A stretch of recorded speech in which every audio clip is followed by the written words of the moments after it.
Video ini dibawakan oleh Pala Bola Jersey. Dapatkan Pala Bola Jersey milik anda di Shopee sekarang. Link di description. Moment of silence kepada siapa yang tertinggal game Barcelona dengan Inter Milan.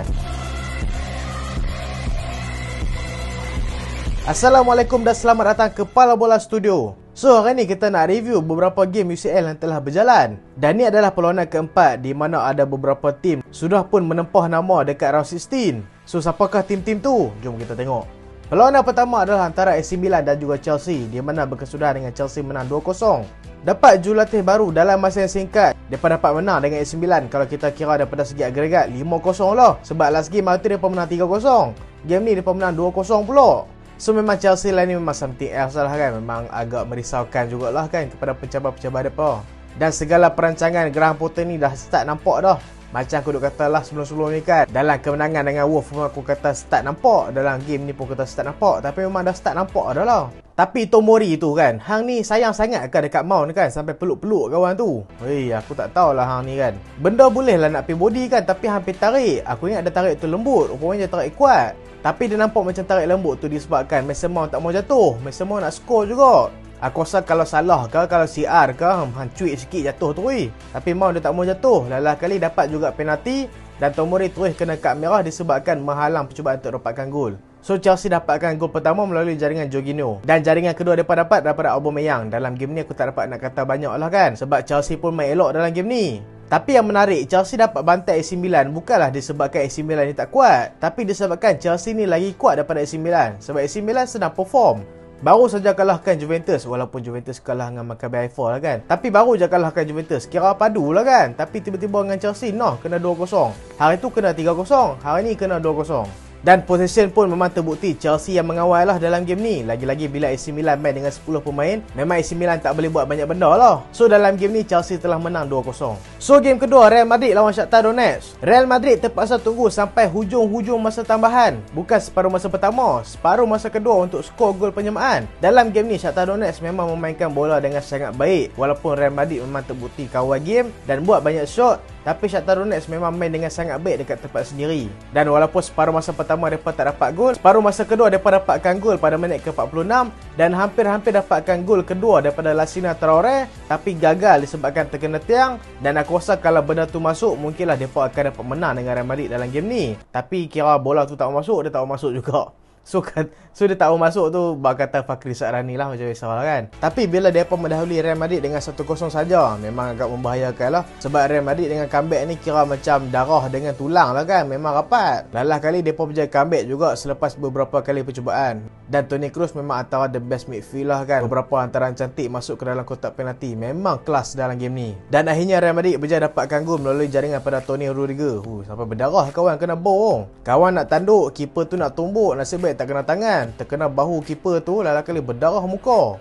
Memang nampak macam warrior betul lah kan. Nasib baiklah tak mati. Kalau mati tu jenuh. So Manchester City berhadapan dengan Copenhagen. Dalam game ni tak mau cakap banyak lah kan. Sebab mereka tak turunkan banyak tonggak utama. Erling Haaland pun tak main. Bukan tak banyak tonggak main, seorang je tak main, Erling Haaland. Dan bila tak ada Erling Haaland ni memang nampak lah Manchester City ni ketandusan sikit idea untuk dapatkan gol. Mungkinlah mereka dah biasa main dengan striker. Sebelumnya okey je main tak ada striker kan. Tapi kali ni tiba-tiba macam kekok pula kan. Lagi-lagi Sergio Gomez tu kena kad merah sebab dia gagalkan percubaan untuk dapatkan gol. Hampa rasa tu kad merah ke kad kuning? Aku rasa macam kad kuning je. Sebab jauh lagi daripada gol kan. Tapi mungkinlah benda tu ref nampak. Kalau Sergio Gomez tu tak kacau dia, mungkin akan gol. So bila Sergio Gomez kacau, memang kena kad merah ha. So lagi-lagi bila main dengan 10 pemain, lagi-lagi lah Manchester City memang tak mau hilang poin. Mereka main dekat tempat lawan walaupun berhadapan dengan tim macam Copenhagen saja. Tapi dapat nampak lah mereka ni memang agak pandang rendah sikit dengan kualiti Copenhagen ni. Nasib baiklah tak kalah dalam game ni. Tapi Manchester City macam biasa. Manchester City control game, tapi Copenhagen pun banyak kali juga buat counter attack, membuatkan Manchester City ni hampir terciduk. Nasib baik tak kalah. Kalau mereka menang dengan Manchester City, mungkin kita boleh minta rahsia dengan mereka. Game PSG aku tak tengok. Game Maccabi Haifa dengan Juventus pun aku tak tengok juga. So kita skip lah.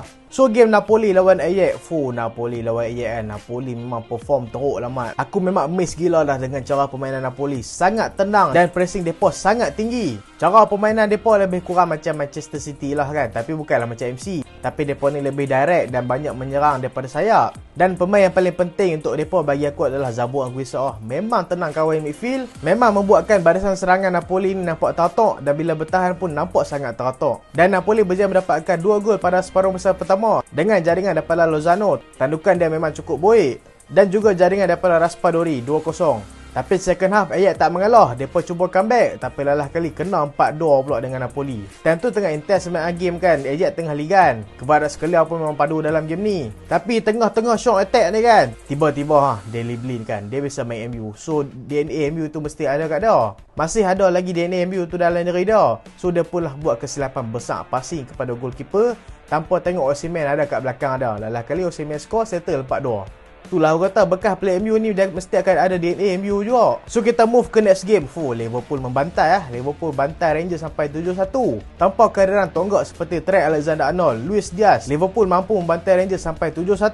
Tapi kalau hampa yang tengok game kan, walaupun Liverpool menang selesa 7-1 dalam game ni bukan indah sangat pun bagi player-player Liverpool. Sebab mereka ni tunggu sampai separuh masa kedua, lebih kurang sampai minit ke-70 baru mereka nak settle down. Separuh masa pertama memang kita dapat nampak player-player Rangers ni memang ambil kesempatan gila daripada player-player Liverpool yang tak confident. So dapatlah gol pertama, hasil jaringan daripada Arfield. So bila dah leading 1-0 tu, Liverpool pun cemas lah dalam game ni separuh masa pertama sampai minit ke-70 bagi aku. Sebelum Darwin Núñez skor gol ketiga pada minit ke-66.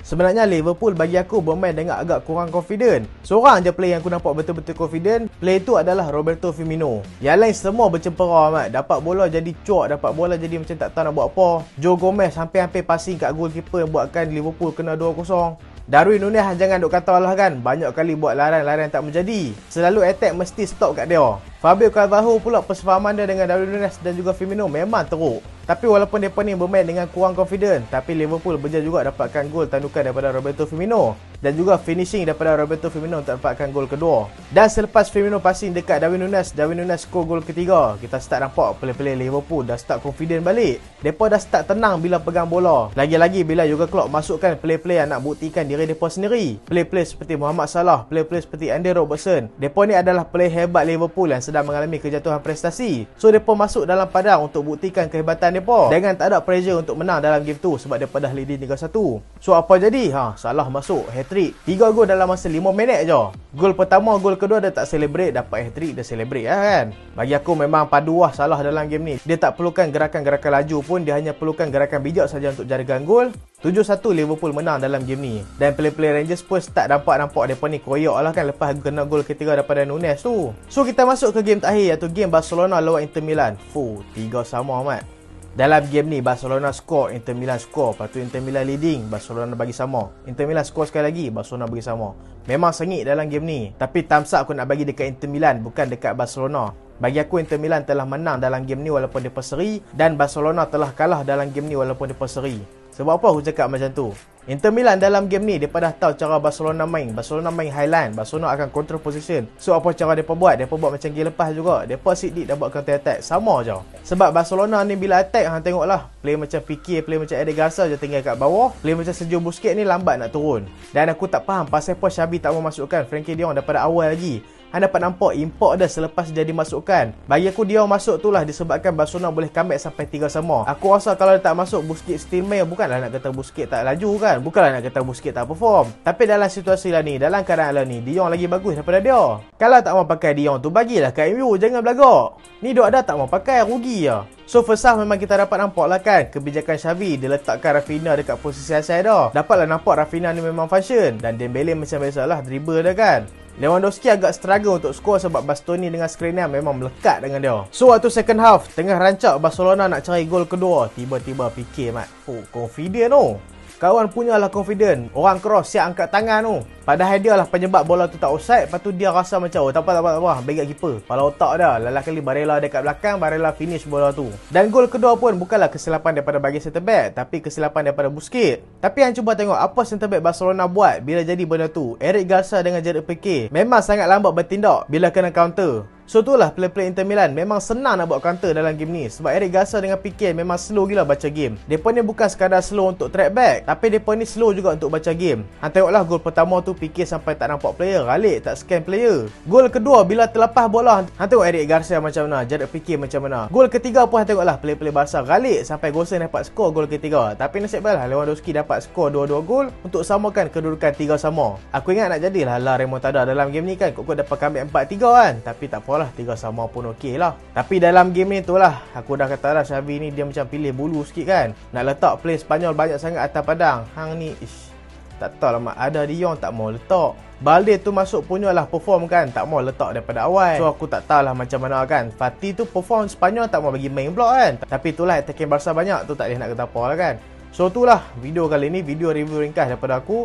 So kalau nak beli baju Pala Bola Studio, ada link Shopee kat bawah. Klik saja link kat bawah, okey? Dan terima kasih sebab tengok sampai habis. Jangan lupa like, jangan lupa share, jangan lupa subscribe. Aku Solehan. Assalamualaikum.